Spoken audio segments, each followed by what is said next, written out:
Welcome to Entrepreneurs, Executives, and Eccentrics, a podcast dedicated to the stories, strategies, and secrets of remarkable individuals. Join us as we engage in enlightening conversations with intriguing entrepreneurs, accomplished executives, and fascinating eccentrics, exploring their journeys, triumphs, and unconventional wisdom that has shaped their success. Be consistent, be disciplined, show up, be in the room with the right people, and things will work out. Get ready to meet Jeff Faine, a former NFL standout who graced the field as a center for Cleveland, New Orleans, Tampa Bay, and Cincinnati. Known for his grit and leadership on the field, Jeff seamlessly transitioned from the world of professional football to the realm of business, where he has made an indelible mark.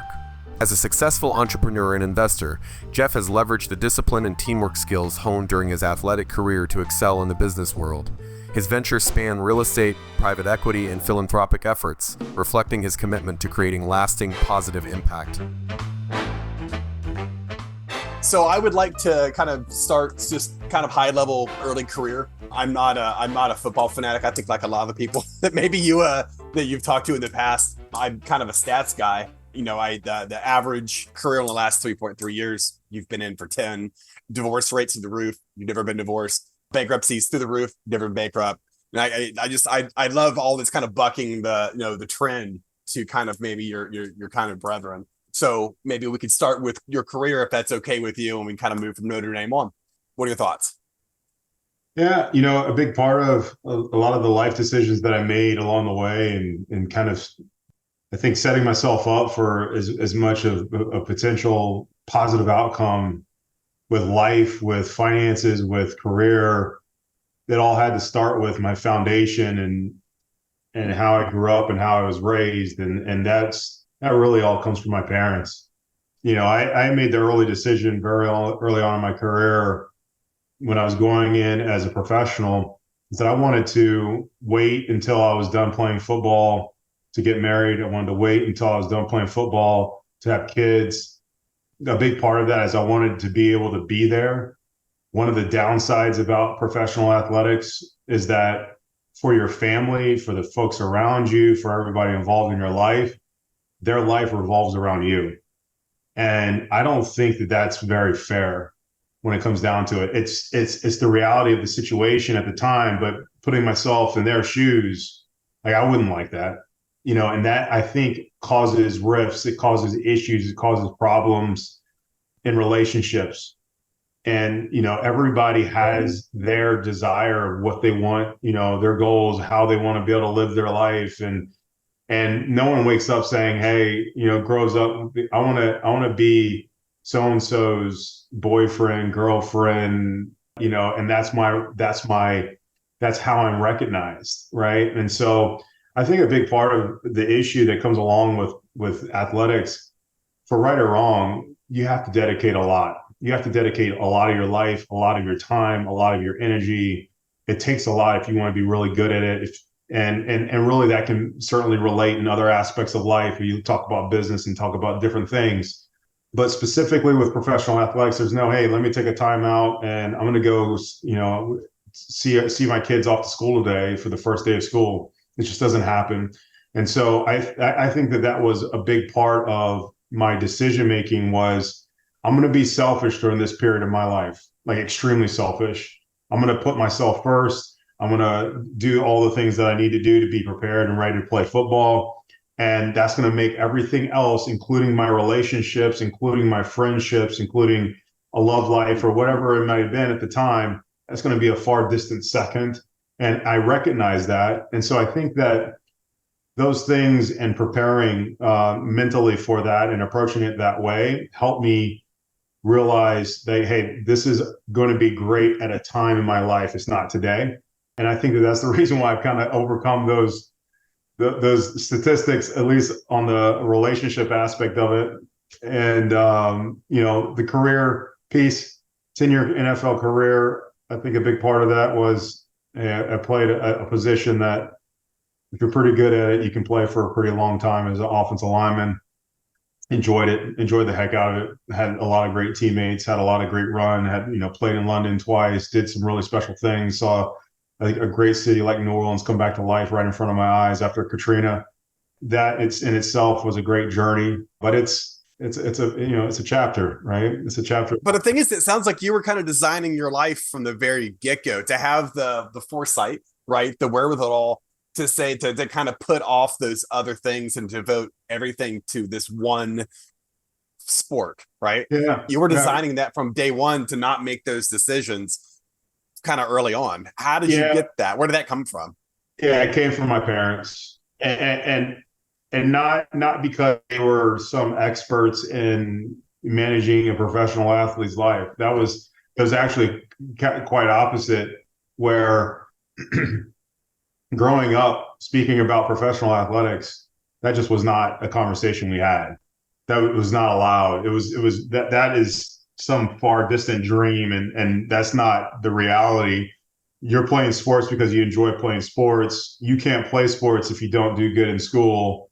And so if you don't do good in school, then we're taking sports away from you, No, that's a naval officer though, right? That's kind of his, I would imagine that's kind of his deal though, correct? And mom's a teacher, it was right? actually, really, it was more of my mom, right? My mom, so my dad was a naval officer. My mom was a school teacher. Education was very, very important in our household, but it was always, the goal was never to be a professional athlete. Right. The goal was to be, get your education, get some great career and do something with it. Originally it was, to be an engineer, be, whatever it is, but it's not, the goal wasn't professional athletics. And that even continued all the way through Notre Dame.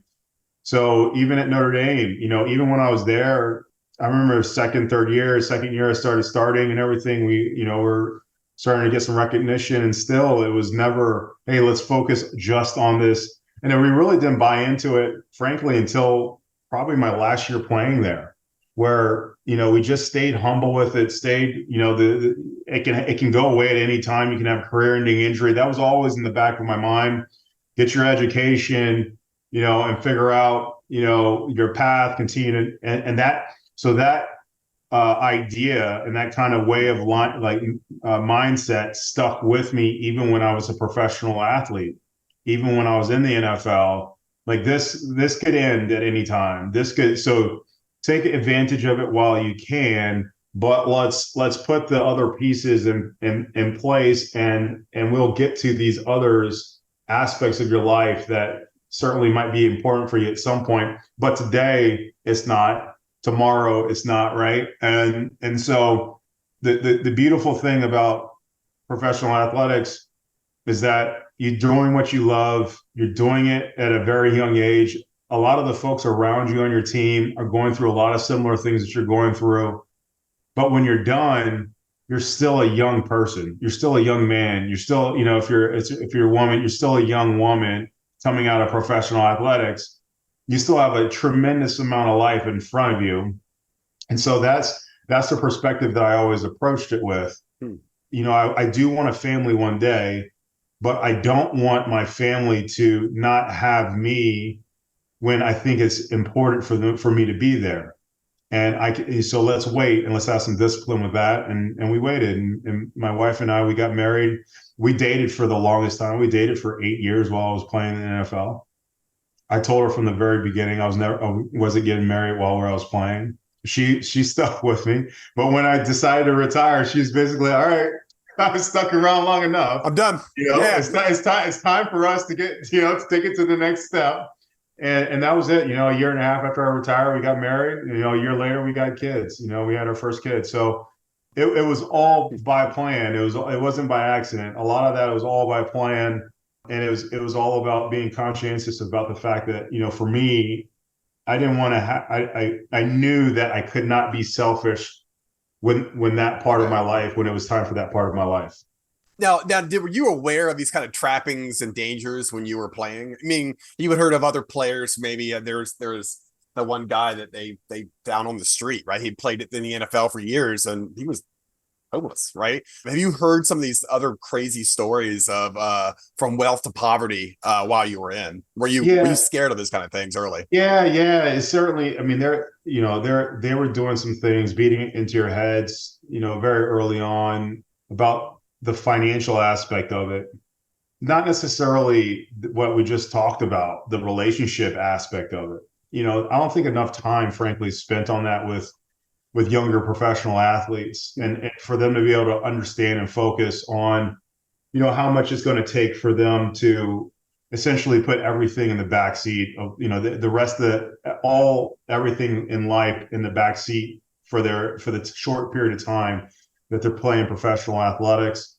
I certainly wasn't, I didn't conscientiously make the decision not to get married because of the statistic that you mentioned. I just didn't know that statistic, but it was more about me wanting to be present. I love my parents and what they've done for me. One of the downsides for a lot of what my dad did is he was a naval officer. He was gone on deployment a ton. Right. So I experienced essentially kind of growing up a little bit in a single family home, or excuse me, a single parent home. Sure. Not by divorce or anything, just because my dad was off. He was on missions. He was doing things, right. He was on deployment. And so if I could control that in any way possible, again, my dad was doing what he had to do to provide for us. But if I could do anything possible to be able to help change that for my kids, I wanted to be there. I wanted to be a part of that, and so my mom, was, she taught me how to throw a ball. She taught me, everything, like all those things. My dad was there, but he was there, it was, spotty, right? Where he was right. coming when he could be there.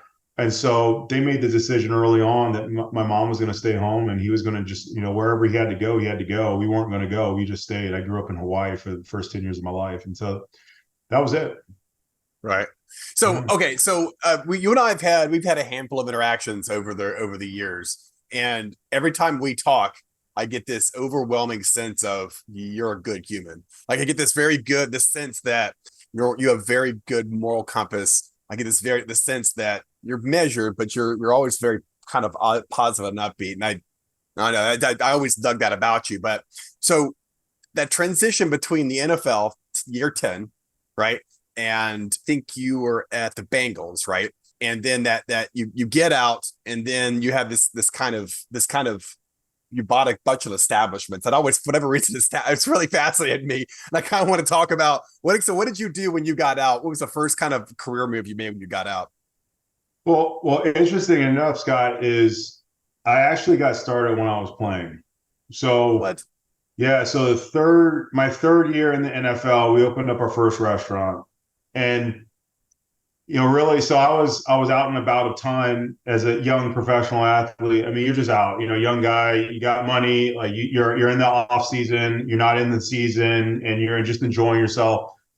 And so one of the things that kind of occurs is when you're out and about, like sometimes the owners of the establishment or the managers of the establishment that you're at, like it's closing time, and they'll be like, "Hey, Jeff, you and your crew, you can like hang out for a little bit, and if you guys want to have a couple more drinks or whatever it is, like in your after hours while they're, And so typically what would happen in those situations, like the owner or the manager would join us. Like they would like get it all closed, and then they would come up, and then like the rest of the staff is like cleaning up and getting it all organized for the next day, right? Well, I did that one time with a guy, or I was at a place one time in Lakewood, Ohio. It's a suburb of Cleveland. And there was this guy there, his name is Bobby George. And he was about my age. We graduated the same year from college, but he came home, his family was in the restaurant business, and he came home and he's running one of his dad's establishments. And so he did basically that same thing, like, "Hey, Jeff, like you and your guys, like your friends or buddies, you can hang out over here, while we close down. Let us get everything closed." And I fully, like, all right, cool, yeah, no big deal. And then, I figured he was going to come hang out, and he would like this place was probably, I would have to guess, it was a small little place, kind of like a little hole in the wall type place, like I would say maybe about 1,500 square feet max. Like it was a small place, right? And we're hanging out, and he doesn't come over. He has this little spiral, like 3x5 notebook in his back pocket, and he'd been taking notes all night. And he lines up his staff, and he's going going over, "Hey, here's what you hit." And these folks are like, this is like a little hole in the wall place. Like this is like, you got some, college kid that's working here. You got a high, point of it is like he was running it like it was the Four Seasons. He was like, this place was like, you're going in there, you're grabbing beers and wings, and like it was not. He was running this like it was the fourth. That night, I remember thinking it. I was like, I got to invest in that guy. Like whatever he's going to do, whatever he's going, like I need to do. I need like that's where the party's at is with him. And you're betting the jockey, not the horse, right? You're betting Yeah. on the person that's okay, right? Exactly, and that's it. And so I approached him maybe about a couple of weeks later. I said, hey, I'd love to be able to talk to you about going into business with you. I want to like maybe we can open up a place. And he said no. Like he like literally pushed me off. Like, and this is like exactly opposite of what's normally going on with a professional athlete. In a professional, you're getting pitched like everything all the time. Hey, I got this idea. I got this, And I was coming to him, and he was saying no, and literally said no. He literally told me no. I kept coming back to him. It was probably 6 or 8 months, and finally he said, "Yeah, Jeff, I got the right deal, but we got to set some ground rules here. One, this is the last time you invest in a restaurant. Any other time, we're gonna take the profits from this and we'll roll it into the next deal, or we'll figure out a way to. But you're putting up the money. I'm not going to be able to put up any money. I don't have any money. You're putting up the money, and it wasn't that hey I didn't reinvest in new deals. It was like this is the last time that I'm the only one putting up money." And so he just did not feel comfortable about that. He did not want to lose my money, but he found the deal where basically he had mitigated it so much he knew that like it was going to win.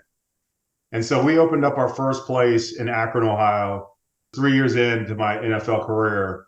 And we ended up growing it. And so you mentioned like, hey, how did you get into this after you got done? All right. The cool thing was for me was the transition, I believe, was a lot easier for me than a lot of professional athletes, is because I had already started something. I'd already, and also too, Scott, it was the way that I looked at professional athletics from the very beginning as this, almost like the secondary plan, not the primary plan.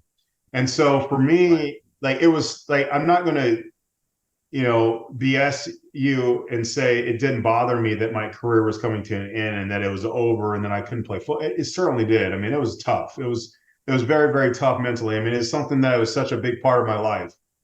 But I think that it was a lot easier for me to transition through and move forward with, a professional side of my life outside of athletics than a lot of folks that don't necessarily have anything else going on or have any other plans or have anything that they wanted to do. So I think by the time I retired, if I remember correctly, I think we had four different places, 4 restaurants. We purchased a bunch of real estate and done some other things. And so I was well on my way to kind of being an entrepreneur and doing some business and becoming a business person, well on my way before I retired.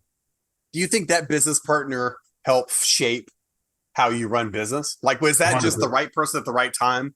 100%. I got so lucky.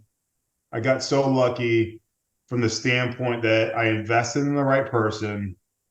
And that sounds like, I know, but it sounds like you saw him, right? It sounds like you saw him from a mile away.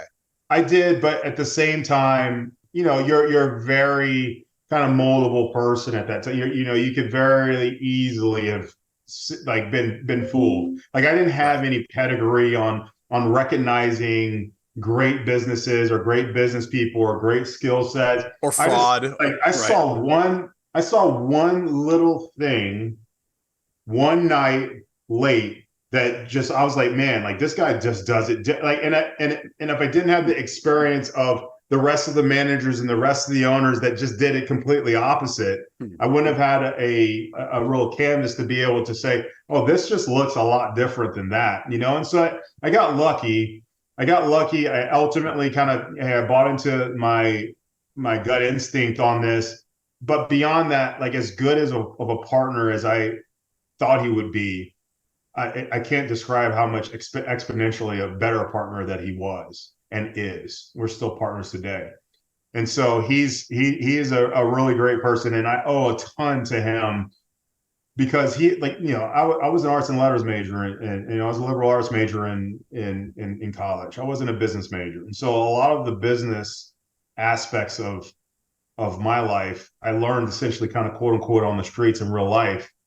I've learned a lot making mistakes. I've learned a lot, losing money, making big, whatever it was. But a lot of the fundamentals, though, came from my interactions with him. And he was patient with me when I needed that, and so there was times when I just hang out in the office. I'm like literally just listening on how he's talking to our staff and talking to, vendors and folks that we're working with, negotiating deals. And I'm learning from him. And so I owe a ton to him. I do. That's interesting. So now, did you own a place in Orlando there for a while too? Yeah. So we still do. Yeah. So we opened up one place called, the first place that we opened up in Orlando was called The Other Bar on Wall Street. It's because all the other bars on Wall Street was owned by one person or one group. Right. And we were the only like thorn in their side. So we called it The Other Bar. And that was our first. I wanted to open something in my hometown, and I lived here in the off seasons, and so it kind of made natural sense. And so we ended up opening that. I think I was with the Bucks at the time, and we opened up our first bar here in Orlando. So wait. So okay, so what were the names of the bars? Just out of morbid curiosity, how did that go exactly? Was it? I'm sorry. Oh, what were the names of the bars? So it was The Other Place, and then there's another place, correct? Oh, The Other Bar is Monkey Bar, Cantina. Like this is all just on Wall Street. We ended up later opening up a country bar called Stagger Inn, still open in downtown Orlando. You stagger in, you stagger out. Right. Just a kind of a country bar. Kind of a lot of. We have one of our operating partners. He's very creative with the names and has fun with it. Well, that is wow. That's you typically. Growing up, I heard, so-and-so bought a car dealership after his career, or this happened or that happened. And it sounds like you met the perfect human in terms of who to learn from at the perfect time, and executed pretty darn good. So I'd like to kind of transition this into the Faine House and how you came about this. I guess if I remember correctly, it was a conversation with the mayor. If you wouldn't mind, let's kind of briefly give me your kind of the Faine House thesis. Yeah. So as we just talked about, we own businesses in downtown Orlando. One of the things about Orlando and Florida in general, I think, very, very, reasonably year round, we have pretty good weather. And so what that attracts, byproduct of that is, sometimes we have a pretty decent homeless population. And so being in downtown Orlando, we have a pretty, at the time, and still to an extent, have a pretty decent homeless population, and not necessarily like transient, but episodic, like folks that you just see day in and day out, year in and year out, and they're just, there. And so anytime that I would go out, see our places, do anything, or have meetings downtown, a homeless person might ask me for some help. And I always help. Like, and my form of help was probably a little bit different, probably something different a lot of times than what they really wanted. Typically for me, I'd run around the corner, grab them a meal, and I'd come back and I'd hand it to them. I wasn't a huge fan of handing them money because a lot of times the use of the money isn't what you're hoping is intended for. And so the thought of it though is that I remember, just coming home one night and saying, man, like we're doing well. Right, we're winning. We're having some really great success in business. We're opening up these bars and restaurants in downtown Orlando, but I didn't feel like we were improving, the community. We're entertaining patrons. We're not improving the community, and so I wanted to be able to do something in my hometown that was a little bit more tangible from a community aspect. I'd always traditionally been very philanthropic in writing a check. I always supported United Way, Boys and Girls Club, you name it. But I wanted to do something that I could literally see the impact that we were doing. Like you write a check to I think the United Way is a great organization. You write a check to United Way, you have no idea where that specific dollar goes. And so I wanted to do something here in my local community where I know where the dollars are going.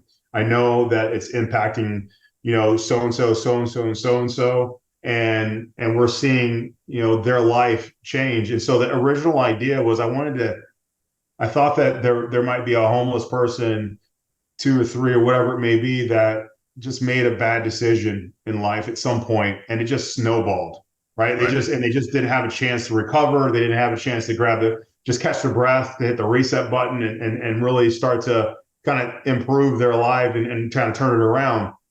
And so I felt like if we could create a situation where they could do that, hey, don't worry about trying to figure out food tonight. Don't worry about figuring out shelter. Don't worry about, and let's help you rehabilitate, get skills, and get you back on your feet and transition you back into a contributing member of the community rather than the opposite of that. And so that was the original idea. And the original name I wanted to call it was I'll Teach You How to Fish. And so they ended up convincing me that let's name it the Faine House. But I got some advice from my attorney at the time. He said, Jeff, how are you going to identify the homeless person that actually really, really wants to help? Like, right. And he brought he's like, I'm sure you tried to, he knew what I did when I tried to help homeless people while we were out. Say, I'm sure you've probably given some food to a homeless person. They said they didn't want it sometimes. And I was like, yeah. I'm like, yeah, that person isn't going to want what you're offering. So you're going to spend so much time trying to identify the person, the individuals that might want the help. And so I was actually introduced to a demographic of folks that are aging out of foster care. A great friend of mine, Jeff Faine, co-founder of the Faine House. He was sitting on the board of the Children's Home Society of Florida at the time. And he said, hey, we stop at 18, and then we basically are saying good luck to a lot of foster kids that are coming through the system. We need someone to be able to pick up where we let off, because we just can't do it because of the guidelines under the funds that we're receiving from the state. I said, okay, well, tell me more.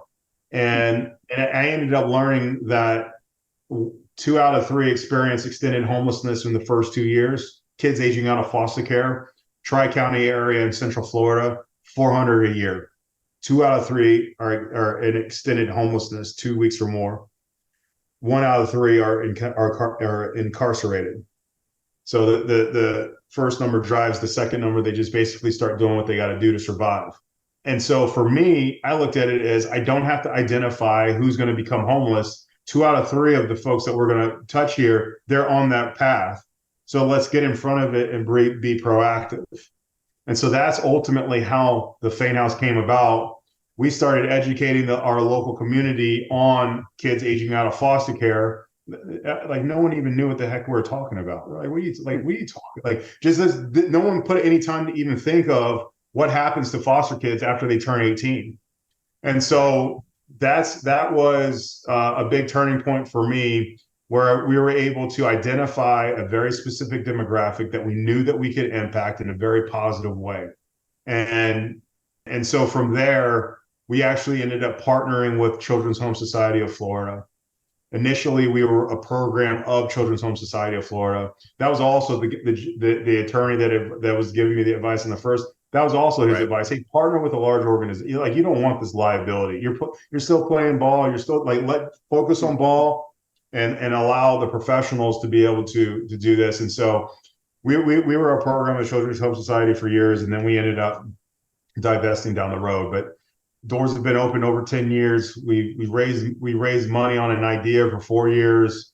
Program's been up and going for a little over 14 and a half years. It's the most rewarding thing we do on a daily basis. I guess what's bonkers to me is that your inclination, the moment it feels like the moment you had yours, so to speak, your first inclination was, how can I help? I don't know if that's the average inclination of the average human.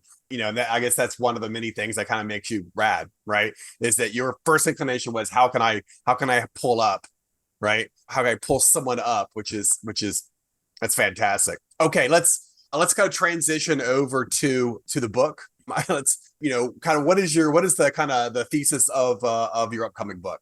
So the thesis of it is making a correlation from my professional athletic career and what we did as an offensive lineman, and a lot of the lessons and a lot of the way that we approach that, bringing that into the business world, right? Bringing that into our charitable efforts, And there's so much that comes along with, I think we do a decent job of communicating how an offensive lineman, what they do, what they bring to the table, really looking to create opportunities and protecting others and doing some of those, core fundamentals that we do as an offensive lineman, bringing that and making that same correlation of what we do on a professional side, what we do in our philanthropic side.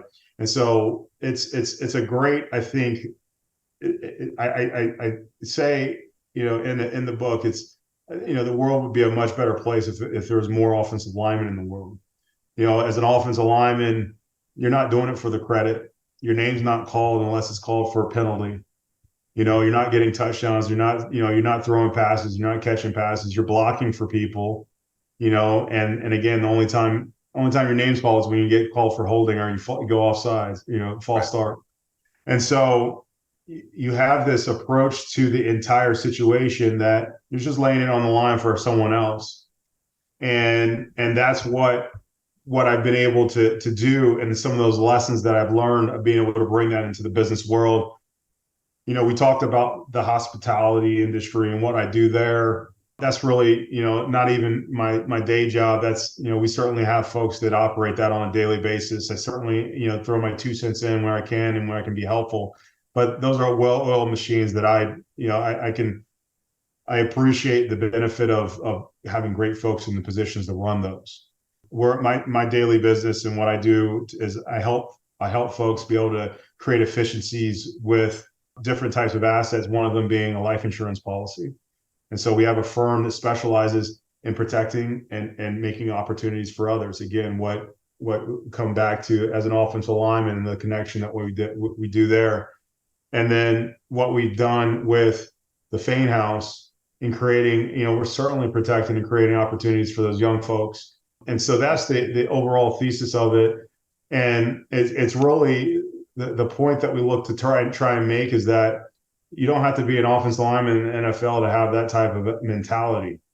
And that if we can bring a little bit more of that into communities and just daily life, I do think that the world would be a better place. So I was watching a podcast you were on a couple of months ago, and you said something along the lines of this insurance, because a premium financial life insurance that you purchased at 26 kind of was that you were already using the product. So, when it was just kind of a natural transition when you decided to kind of start that business so is there something about what is that called PFLI that is specific to high net worth football players or sports people? Is there a reason why that type of, out of curiosity, that insurance was really kind of got for sports people? Is that a thing? Yes. So Scott, that was actually more of the transition for me from athletics to the professional side. Is I got my insurance license right at the tail end of my last year at Cincinnati. And I had a teammate that in college and high school, his name is Billy Palmer. He lives here locally in Orlando. We're great friends. He made the suggestion for me to get into the insurance industry. And what he was suggesting me to do was get in the property and casualty industry because of all the other businesses that I was doing. So just basically to touch the money one more time, broker our own insurance, whatever it may be. And so that was the original reason why I got into the insurance business was to do that. But I had purchased a premium finance life insurance policy while I was playing early on in my career, and it worked extremely well for me. And I'd been in a lot of locker rooms over the years where I saw a lot of bodies get broken and guys have really nothing to show for it. Some of the aspects of it, which you mentioned a little bit earlier about guys going broke and just, I felt like there was something, kind of, again, going back to my offensive lineman mentality is like, how do I protect, really my brothers, guys that I'm seeing doing what they're doing in the NFL. And so that my original reason to get into the life insurance business was for that reason, was I wanted to impact those guys, that demographic. And frankly, that's like the smallest piece of our business. That's like the small, we actually work with, it's like we have some athletes, but it's actually the smallest piece of it. But that was the reason, that was the original reason. And so we've we evolve and continue. I mean, that's a big part of what you do that as a person, in my opinion. Like if you're not evolving, I mean, you're regressing. I just find it interesting that you were already looking forward. You kind of knew the career was there was a horizon where you were already looking for the next thing a year before you were out, which is I think it's that vision, right? That kind of keeps the kind of wheels moving. Yeah. But that's okay. So that's interesting. That was the real transition. Was it restaurants? Yeah. That was a real transition. And it's part of, I think it really spoke to where I was at the time in Cincinnati. I didn't, I actually got signed 10 days before the season started. I thought I was done after my Tampa days, and they needed somebody to step in. And so I was already, like, in my mind, I was kind of already heading to that next. And then they like brought me back in, and okay, let me make sure this is out of my system one more time, basically. Right. And so from there, I got into the insurance business. I got into property casualty business. Then we ended up going into the life insurance business. I co-founded a firm, and then I ended up going to, we ended up, I wanted to start a new firm and kind of go a little bit of separate ways. But it's something that, we look to continue to evolve. We talked about premium financing. We also finance tax liability and stuff like that. And so it's just different uses of things. And it's the same thing with the Faine House. Like when I'm talking about evolving, we're looking, we started initially for what we're doing with kids aging out of foster care. And now we've expanded it to the community where we're taking kids that might not necessarily been in foster care. Cops haven't been called enough to their house yet. So they haven't been sent to foster care, where we're just continuing to broaden the net. And now we're going to evolve it even for, like, we're doing some stuff where we're starting an academy for skilled trades, for skilled labor. So, learn a trade, electrician, plumbing, like a lot of things. I told my son, if he wants to be a millionaire, go get a plumber's license and a copy of QuickBooks. Seriously. I brought it up to the current, when I brought up the idea of what we're looking to do at the Faine House, I went and socialized it with the current residents at the time. And I remember the response I got from one of the residents was like, "Hey, you talking about me being a plumber? Like, man, I don't want to fix a toilet." And I said, "Listen," I said, "Trust me. I have one of the largest donors of the Faine House. Let me tell you a story about him. He was 18 years old. He was a plumber. He became a plumber because he had to be a plumber because he had to get a job because he got married early and he had kids and he had to earn a living. He became a plumber and then he went to his master plumber. He said, "I want to help you expand." The guy said no. He said, "Okay, well, I got to go." Came down, and he was living in Pennsylvania at the time, came down to Florida, started his business, continued to expand.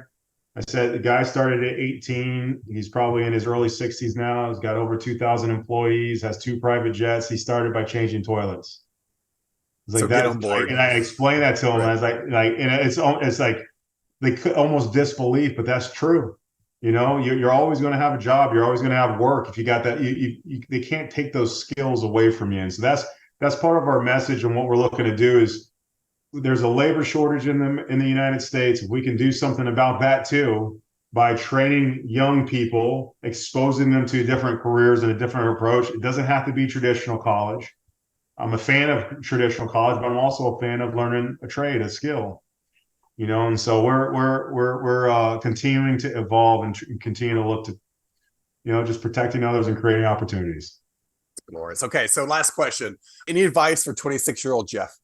Just under the NFL or young entrepreneurs alike, right? Any advice? Because it sounds like you were always looking forward, right? You were trying to make the right decisions, whether it was personally, financially, career-wise. What is there any advice if you went back to 26-year-old Jeff? Yeah. And I mean, this is not like uncommon advice. This is something that I think, and I have to tell this myself too, still today, even my 42-year-old Jeff, and it's, again, this is not an uncommon thought, is, how much you can get accomplished. Everybody thinks that, hey, you want to try and get so much accomplished in a short amount of time. And it just feels like you're not unable to get a lot done. But you look back, a year later, and then all of a sudden, if you're just consistent and you're disciplined with it, you're getting so much done. It's like a child growing. You don't see them, like they themselves and you're as their parent, you don't notice that. And then you get around some people that you hadn't seen in 6 months, and they're like, oh my gosh, your son is so tall now. Right. You know, and it's the same thing in business. It's the same thing in life, is that you can get so much accomplished over a long period of time that you're just not recognizing the fundamental steps that you're really achieving, you know, with consistency and discipline. And that would be my biggest thing is just be consistent, be disciplined, show up, be in the room with the right people, and you know, things will work out. You know, it's you know, too often I hear people, you know, not getting immediate returns on their effort. And the reality of it is that consistency and consistent effort, and regardless of what you're in, you could be in sales, you can be, I mean, in my opinion, we're all in sales, like in life in general, but you could be doing whatever it is that you think it might be.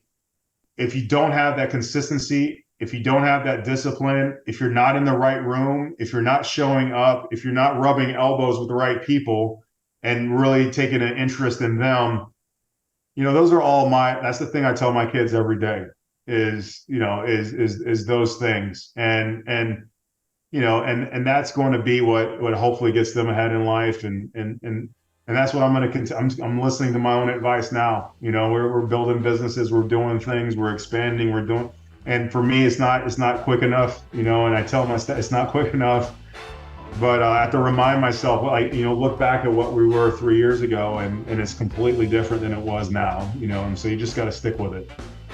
Incremental steps. Jeff, it was awesome taking the time to talk to me. I really appreciate it. Thanks for having me.